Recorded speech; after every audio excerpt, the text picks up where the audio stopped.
Est-ce que les gens qui viennent te voir pour un problème précis? Est-ce qu'ils doivent savoir quel est leur problème en fait pour que tu puisses agir dessus? Alors, ça peut être utile, mais c'est pas obligé. C'est-à-dire que on va pas être obligé de me raconter tous ses problèmes ou de me raconter à nouveau son enfance ou ses blessures. Et parfois, on n'en a pas conscience de ces problématiques. On peut venir me voir parfois en me disant, j'ai pas confiance en moi, ou j'arrive pas à parler en public, ou alors je voudrais avoir un enfant et j'y arrive pas. Et je sais que tout va bien physiquement et ça marche pas. Ça, c'est vraiment quelque chose qui fonctionne très bien. Lorsque je nettoie, après, beaucoup de femmes qui sont passées entre mes mains sont tombées enceintes lorsqu'elles le souhaitaient. Et donc on peut avoir des petites problématiques comme ça sans savoir exactement quelle est l'origine du problème.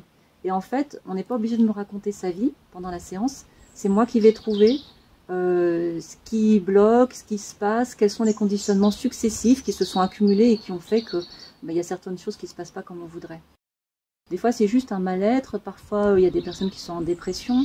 Parfois, il y a... j'ai même eu des sportifs qui venaient me voir parce qu'ils n'arrivaient pas à être le premier. Il y en avait un qui venait, il faisait toujours 4e sur le podium. Donc là, il se rendait compte qu'il y avait quelque chose au niveau du mental qui ne passait pas. Après une séance avec moi, il est monté sur le podium d'ailleurs. Et puis sinon...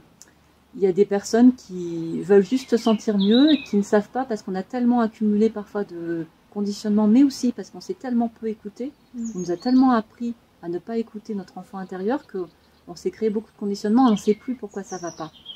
Donc il n'y a pas besoin de me parler, de me raconter toute sa vie. Moi je trouve et je nettoie.